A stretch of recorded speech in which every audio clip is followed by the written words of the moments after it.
Olá, estudante, seja bem-vindo. Vamos resolver aqui novamente mais uma questão da prova da SPSEX 2019, uma questão de Química. E se você quiser acompanhar a resolução com a prova em suas mãos, é só você acessar aí o site da SPSEX, tá? Baixar a prova do tipo A. Vamos resolver aqui a questão 35, uma questão que envolve diversos conceitos de Química, como oxirredução, cálculos estequiométricos e entre outras coisas, tá? Então, vamos começar. Acompanhe a leitura aí comigo.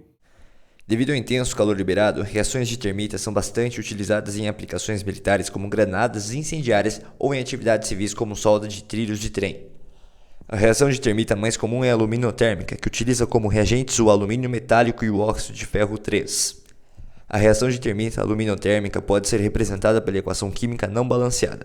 Alumínio mais óxido de ferro 3, resultando em ferro metálico mais óxido de alumínio liberando calor.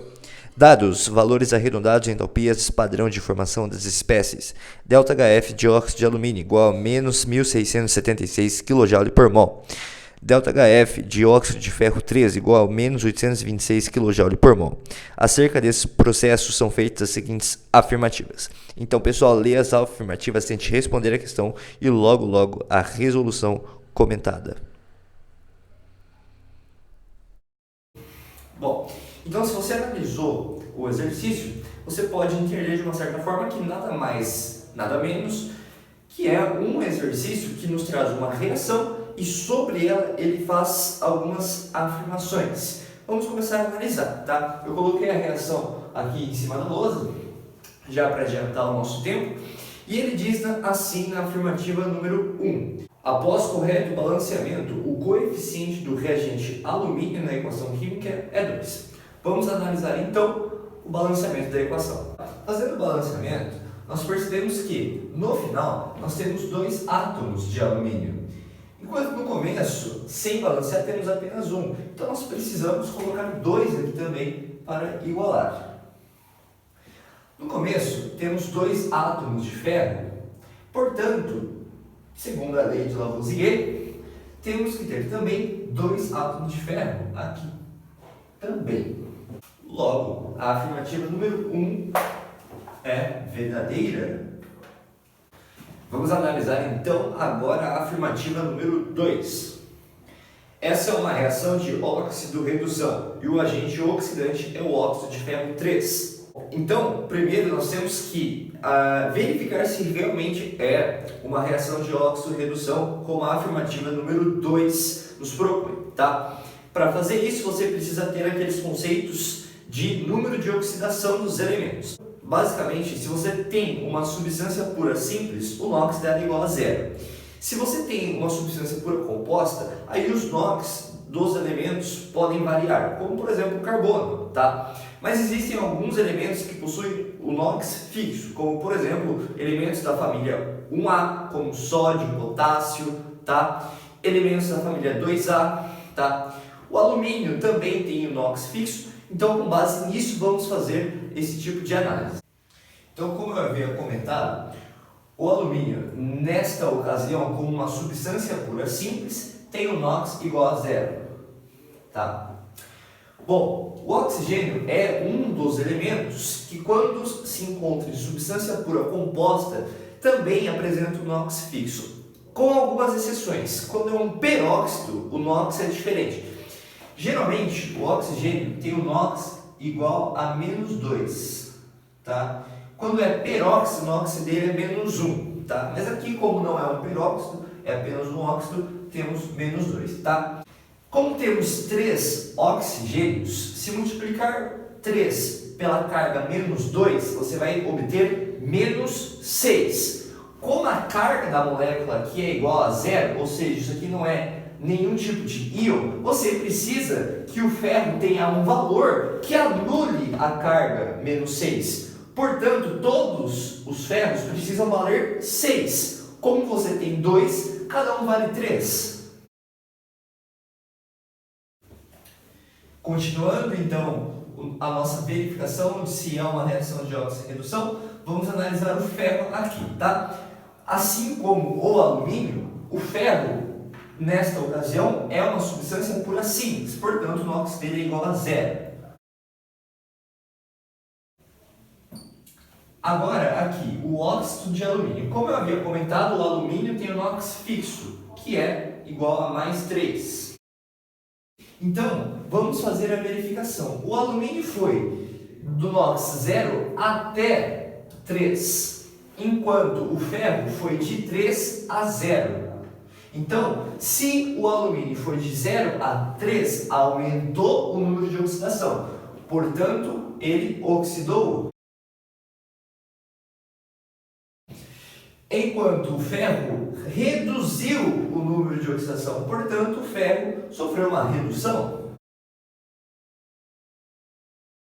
Então, se você lembrar das suas aulas de reações de óxido-redução, provavelmente você vai lembrar que o elemento que reduz é o cara que causa a oxidação. Então, o óxido de ferro 3, como reduziu, é o agente oxidante.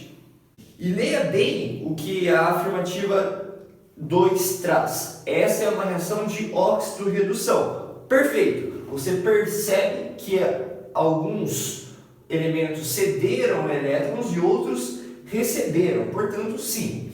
E além disso, a afirmativa complementa. E o agente oxidante, ou seja, quem reduz? O agente oxidante é o óxido de ferro 3.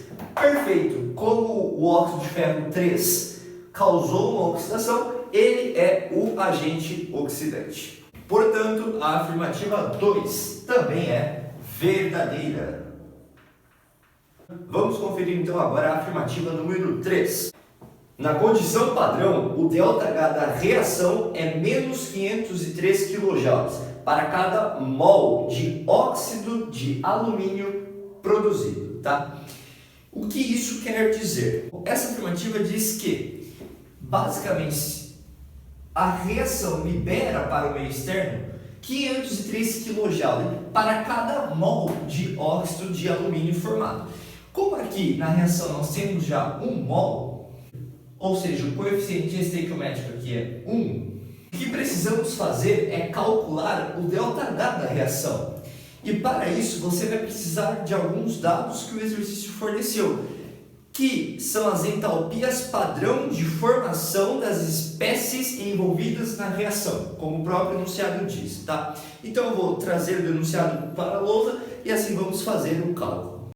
Então está aqui os dados que o exercício forneceu, tá? A entalpia padrão de formação do óxido de alumínio é menos 1.676 kJ para cada mol dessa substância, enquanto a entalpia padrão de formação do óxido de ferro 3 é menos 826 kJ para cada mol dessa espécie, tá? Então vamos fazer o cálculo. Para você efetuar esse tipo de conta, você precisa lembrar de uma forma da entalpia, que é o ΔH, tá? Assim como a maioria dos deltas que você encontra nas ciências exatas, esse delta é basicamente o final menos o inicial. Vamos pôr na lousa. Então, neste caso aqui, a fórmula já está na lousa e nós precisamos basicamente agora identificar qual é a entalpia final e qual é a entalpia inicial, e assim subtrair para encontrar o ΔH da reação, tá?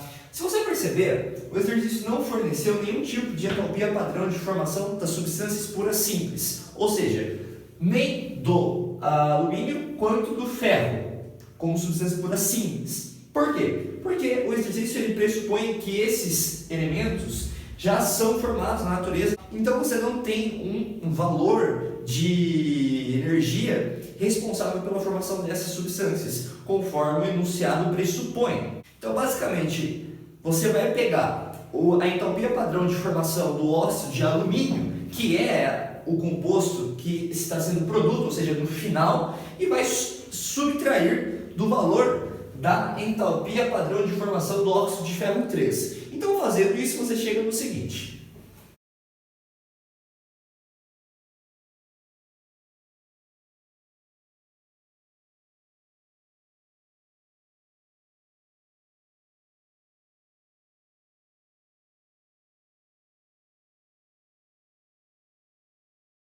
Então você chega aqui no valor de 850 kJ liberado para o ambiente, né? Esse sinal negativo indica que a reação é exotérmica, tá?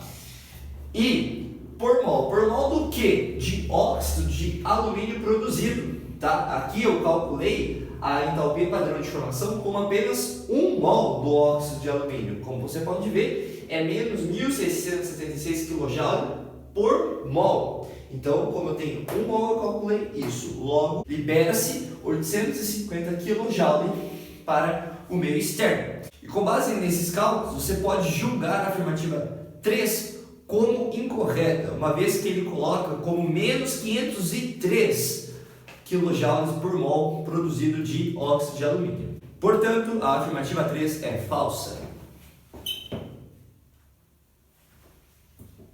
Vamos então agora analisar a afirmativa número 4. Na condição padrão, para a obtenção de 56 gramas de ferro metálico, o calor liberado na reação é de 355 kJ.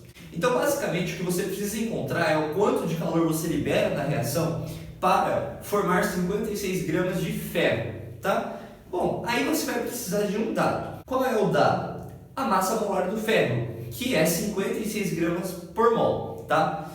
Se eu vou formar 56 gramas, então significa que eu tenho que formar quantos mols de ferro? Apenas 1, né? Só que na reação você tem 2.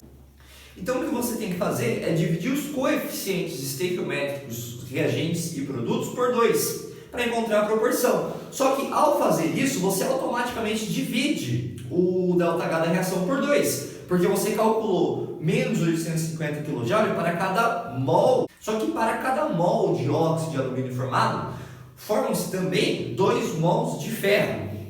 Então, se eu quero formar apenas 1, significa que eu vou formar meio óxido de alumínio também, tá? O exercício não cobra isso, mas é o que você precisa analisar, tá? Então, se gasta 850 kJ, tá? Para formar 2 mols de ferro, para formar 1 eu tenho X. Então, efetuando este cálculo, você chega em que X é igual a menos 425 kJ. Portanto, não pode ser 355, né, o calor liberado. Logo, a afirmativa número 4 também é incorreta. Falsa. Então, ficamos apenas com a afirmativa 1 e 2, letra C. Então é isso, espero ter ajudado e contribuído com os seus estudos. Se você gostou desse vídeo, se inscreva no canal e deixe o seu like, tá? Muito obrigado e até a próxima.